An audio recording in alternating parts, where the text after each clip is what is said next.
Hello दोस्तों, नमस्कार। मैं हूं प्रमोद राव और आप देख रहे हैं बहुजन हाल्ट।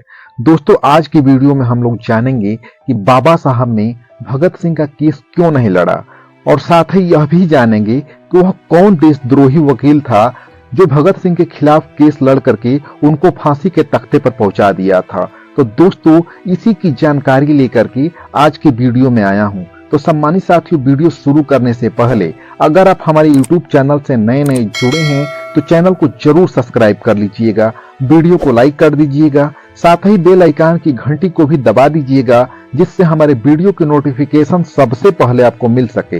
तो दोस्तों, चलिए वीडियो को शुरू करते हैं और जानते हैं कि बाबा साहब ने भगत सिंह का केस क्यों नहीं लड़ा और कौन वह वकील था जो भगत सिंह को फांसी के तख्ते पर पहुंचाया था। बाबा साहब एक अछूत जाति से थे जिनके साथ बचपन से लेकर के मरते समय तक जातिवाद किया गया, उनका शोषण किया गया और आज मरने के बाद भी उनके इतिहास से छेड़छाड़ किया जाता है, उनके मान सम्मान से छेड़छाड़ किया जाता है और हमेशा उनको नीचा दिखाने की कोशिश की जाती है।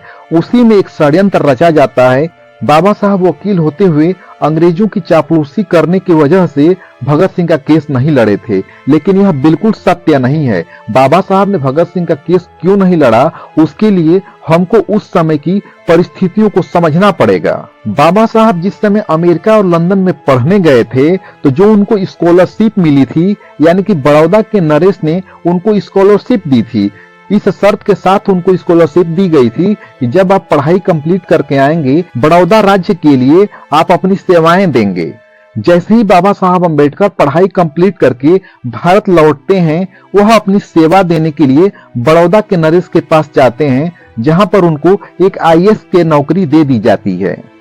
आईएएस की नौकरी पाने के बाद भी बाबा साहब के साथ जातिवाद उनका पीछा नहीं छोड़ता है, छुआछूत उनका पीछा नहीं छोड़ता है। जब वह एक आईएएस अधिकारी बन जाते हैं, उसके बाद भी उनके साथ छुआछूत भेदभाव कम नहीं होता है। तो तंग आकर के बाबा साहब अपनी नौकरी से रिजाइन कर देते हैं और एक कॉलेज में पढ़ाने चले जाते हैं। बाबा साहब जब अपने छात्रों को पढ़ाना शुरू करते हैं तो छात्र भी उनका विरोध करना शुरू कर देते हैं। छात्रों का कहना यह था कि एक निचली जाति का व्यक्ति, एक अछूत समाज का व्यक्ति हमको शिक्षा नहीं दे सकता है और हम इस अध्यापक से शिक्षा ग्रहण नहीं करेंगे। बाबा साहब थक हार करके उस स्कूल को भी छोड़ देते हैं और कचहरी जा करके वकालत का काम शुरू कर देते हैं। छोटी जाति का होने के कारण बाबा साहब को बिल्कुल भी केस नहीं मिलता था।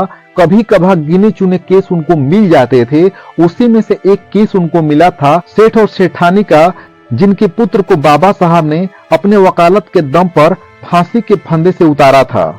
इसी केस की वजह से बाबा साहब का नाम वकालत के क्षेत्र में बहुत ही काफी प्रचारित हो गया। इतनी पॉपुलैरिटी हासिल हो जाने के बाद भी बाबा साहब को केस नहीं मिलता था, जिसकी वजह से बाबा साहब की आर्थिक स्थितियां बहुत ही बद से बदतर होती जा रही थीं। उनके चार पुत्र बिना कफन के इस मिट्टी में दफन होते चले गए और उनकी जीवन संगिनी माता रमाबाई अम्बेडकर की भी तबीयत बहुत ज्यादा खराब हो गई थी, जिसकी वजह से बाबा साहब को अदालत का काम छोड़ना पड़ा था और जो सामाजिक कार्य थे, जो सामाजिक बुराइयां भारत में फैली हुई थी, उसको दूर करने के लिए वह आंदोलित हो गए और उन्होंने आंदोलन शुरू कर दिया था।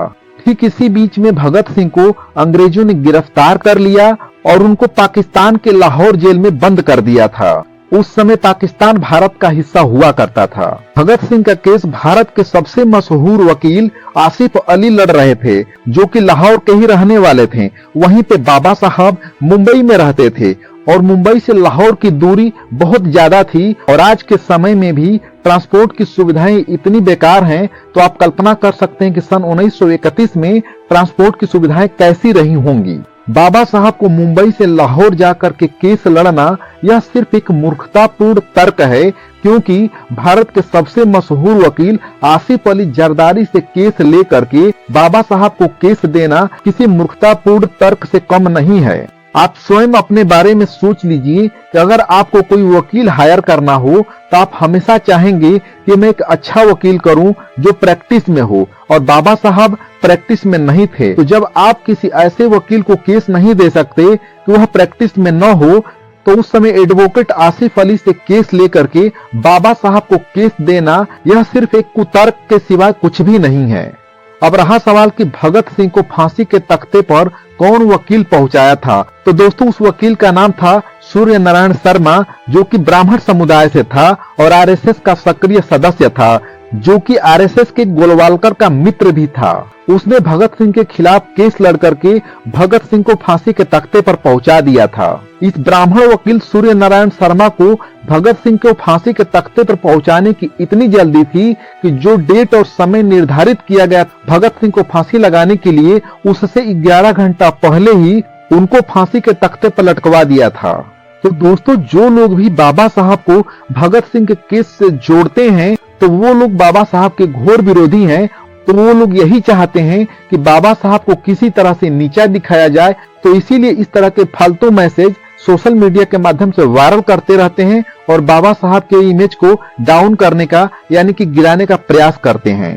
तो दोस्तों, हमें पूरी उम्मीद है कि आप लोग यह जान चुके होंगे तो बाबा साहब भगत सिंह का केस क्यों नहीं लड़ पाए थे और भगत सिंह को फांसी के तख्ते पर कौन वकील पहुंचाया था। तो दोस्तों, वीडियो देखने के लिए आप सभी का बहुत बहुत धन्यवाद, बहुत बहुत आभार।